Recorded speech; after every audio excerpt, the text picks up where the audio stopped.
Good evening. Welcome to the NROL-57 launch webcast. The Falcon 9 rocket carrying tonight's payload is live on your screen and currently awaiting liftoff from Space Launch Complex 4 East, or SLC-4E, at Vandenberg Space Force Base in California, just about 8.5 minutes from now. Hi everyone, my name is Ronnie Foreman and I am a senior sales manager here at SpaceX. Tonight's mission carries a national security payload designed, built, and operated by the National Reconnaissance Office, or NRO. This mission continues the NRO's cutting-edge capability of building and developing the U.S. government's largest satellite constellation in history, designed to deliver critical information that can only be obtained from the vantage point of space. Both the range and vehicle are currently green, and we are on track for an on-time liftoff today at 11:49 p.m. Pacific. As a note, we will not be showing any Stage 2 or payload deployment views at the request of our customer this evening, but there is still a lot to cover for tonight's launch. So for now, let's meet our Falcon 9 rocket. Hello everyone, my name is Amanda Yares and I'm a ground systems engineer here at SpaceX. This coming Monday is the anniversary of SpaceX's first launch ever, Falcon 1 Flight 1, which lifted off from Amalek Island on March 24th, 2006. While it did not complete its mission, SpaceX has come a long way since then. Falcon 1 made its final flight in 2009 before it was retired, but it paved the way for our trusty Falcon 9 rocket, which has completed 447 missions to date. Falcon 9, which you can see on your screen, is a two-stage rocket developed and manufactured by SpaceX and known for its safe, reliable, and cost-effective access to space. It is also the first orbital-class rocket capable of reflight. Engine chill has started. Good call out there for engine chill. Now, this first stage booster is performing its fourth flight supporting this mission. Together, Falcon 9 and Falcon Heavy have completed more than 450 launches and over 380 reflights. Today, this first stage booster will be attempting to return to Earth and land at Landing Zone 4 at Vandenberg Space Force Base.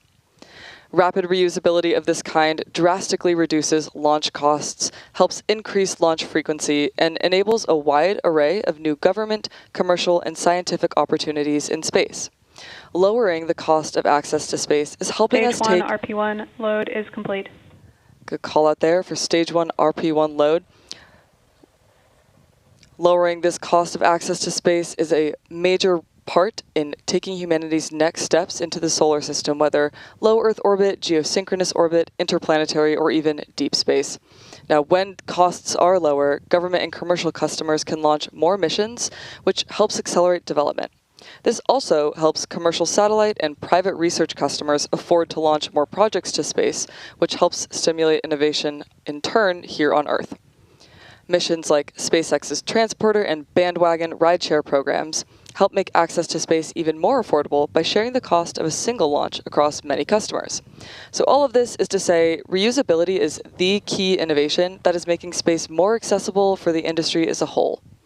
Now back to tonight's mission. Both the weather and vehicle continue to look good for an on-time liftoff. Let's talk about what to expect in the lead-up. Coming up shortly, the Transporter Erector, or the TE, will retract away from the Falcon rocket. The TE is the large truss structure that you see just to the right of Falcon 9 on your screen.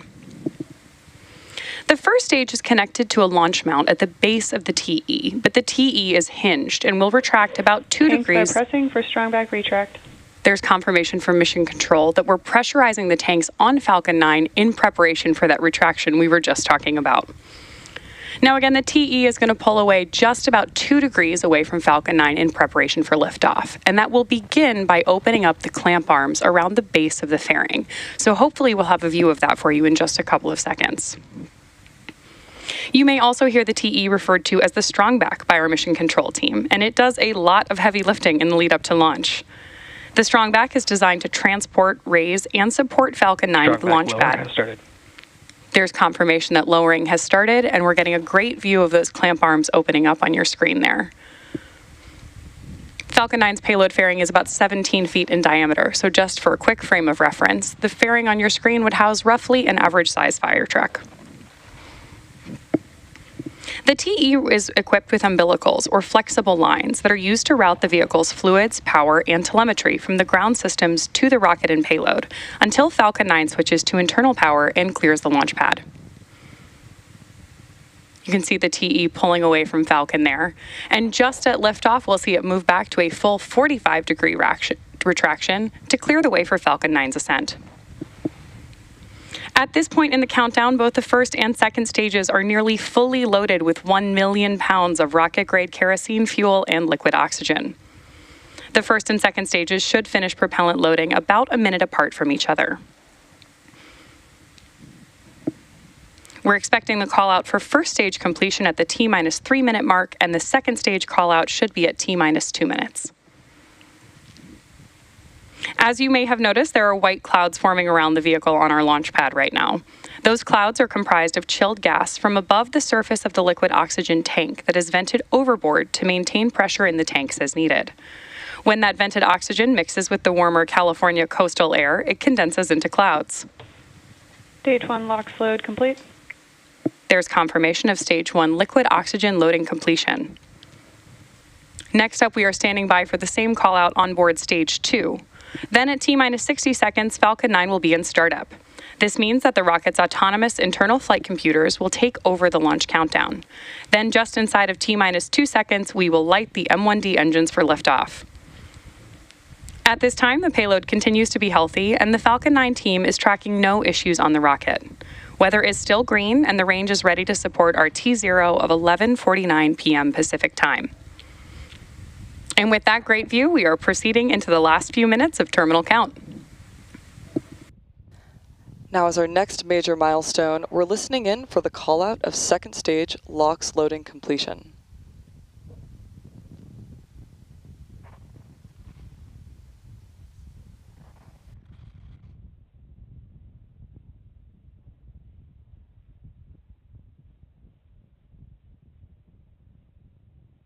There you see a great view of those white clouds. Stage 2, LOX load complete. Great confirmation of Stage 2 LOX loading completion. So the first and second stages are now fully loaded with over 1 ground million. gas closeouts. Confirmation of gas closeouts beginning, and you may begin to see a noticeable increase in white cloud formation near the vehicle. This is the result of a nominal ground side process where the TE liquid oxygen feed line is vented down ahead of liftoff. And if you listen closely, you can actually hear the sound of that large line venting down on the launch pad. Standing by now for confirmation of Falcon 9 in startup at T-minus 1 minute. Falcon 9 is in startup. At this point, the autonomous flight computers will take over the launch countdown, and stages 1 and 2 will pressurize for launch. Finally, we are awaiting the final go directive from the launch director. Launch Director is go for launch. There you have it. At T-minus 36 seconds, all systems are go for launch of Falcon 9. So let's sit back and listen in to the final countdown. 30 seconds.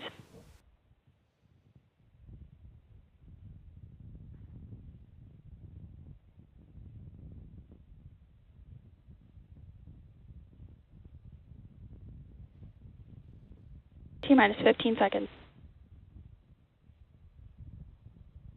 10, 9, 8, 7, 6, 5, 4, 3, 2, 1.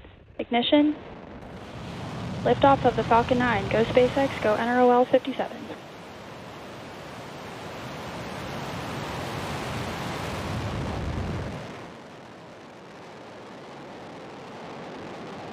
Vehicles pitching downrange. M1D chamber pressure is nominal.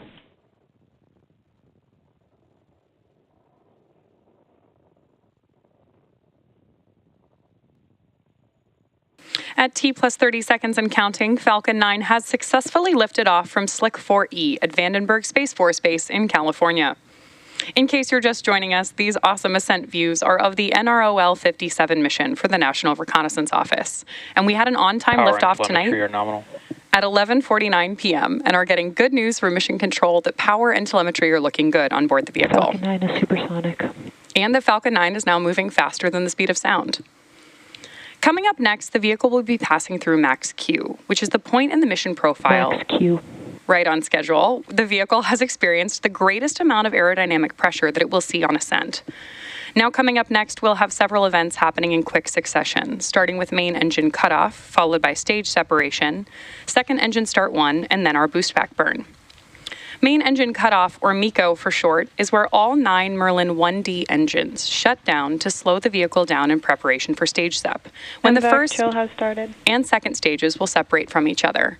We also heard that call out from Mission Control that we're chilling our second stage engine in preparation for startup.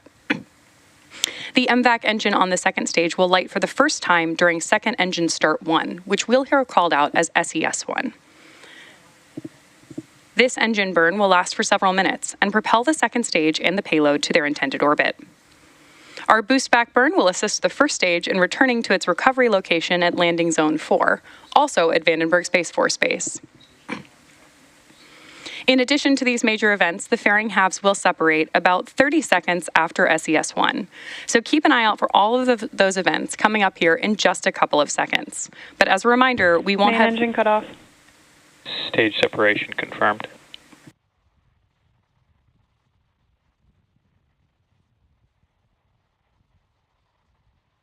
Stage 1 boost back startup.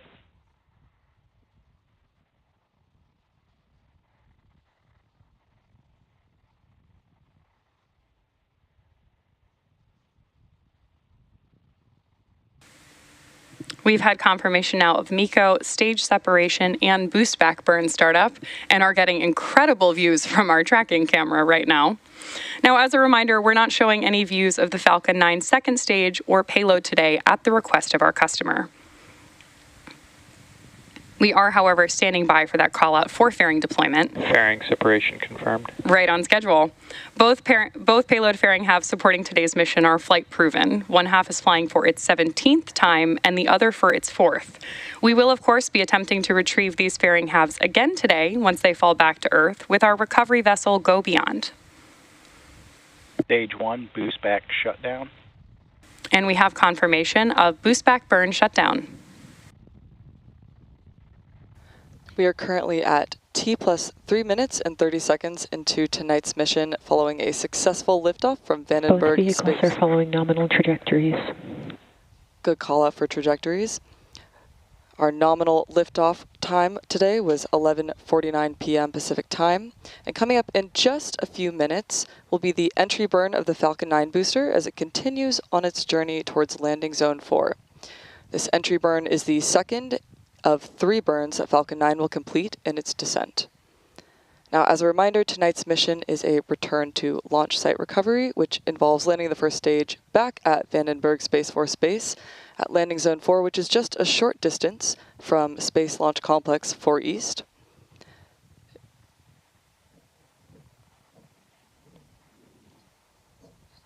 Now, to start the entry burn, we will relight 3 of the 9 Merlin M1D engines, which is similar to pumping the brakes to slow the vehicle down as it passes back into the Earth's atmosphere.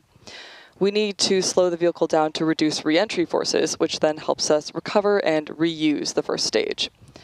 During this entry burn, Falcon 9 is decelerating by firing its Merlin engines, but it's still moving really fast.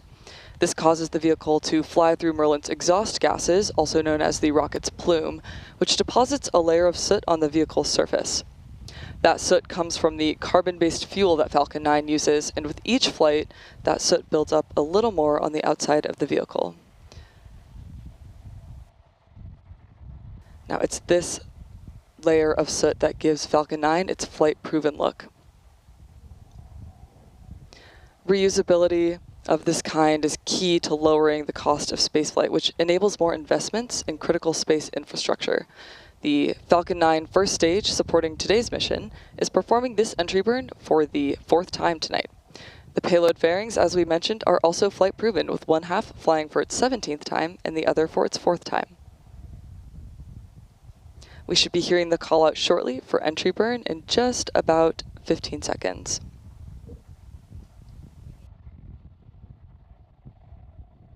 Now, as a reminder, we will not be sharing any views of our second stage this evening at the request of our customer, and we are currently awaiting views of that first stage on its descent. Stage 1, entry burn startup.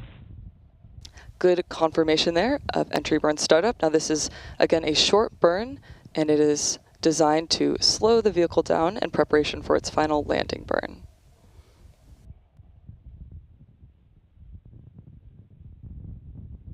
Stage 1, entry burn shutdown. Now, coming up next will be that first stage landing burn. Trajectory nominal. And on the way down, Falcon 9 is not only using the M1D engines, but also its 4 titanium grid fins at the top of the booster for stability and guidance. Stage 1, FTS is saved. Good call out there for FTS safe.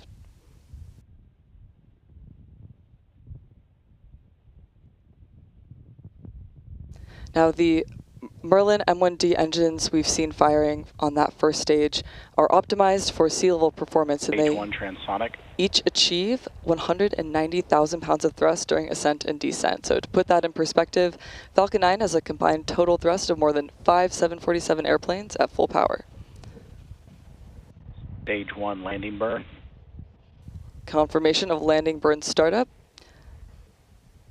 We are now waiting for Falcon 9 to land at landing zone 4. Again here, some absolutely stunning views. Keep an eye out for landing leg deployment just prior to touching down at landing zone 4. This is the final Stage 1 burn. landing leg deploy.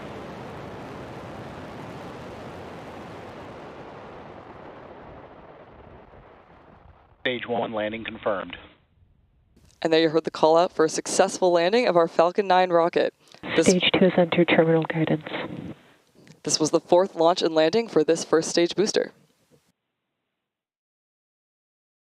As we've mentioned a few times, we won't be showing any Stage 2 or deployment views at the request of our customer today. So with that picture-perfect landing of the Falcon 9 booster, we'll be bringing our webcast to a close. We'd like to thank the NRO for entrusting us with today's mission, and we'd also like to thank the Range and Federal Aviation Administration for their support. If you're interested in more launch coverage, be sure to check out spacex.com/launches and follow @SpaceX on X for the most up-to-date information. Thanks for tuning in, and we'll see you again soon.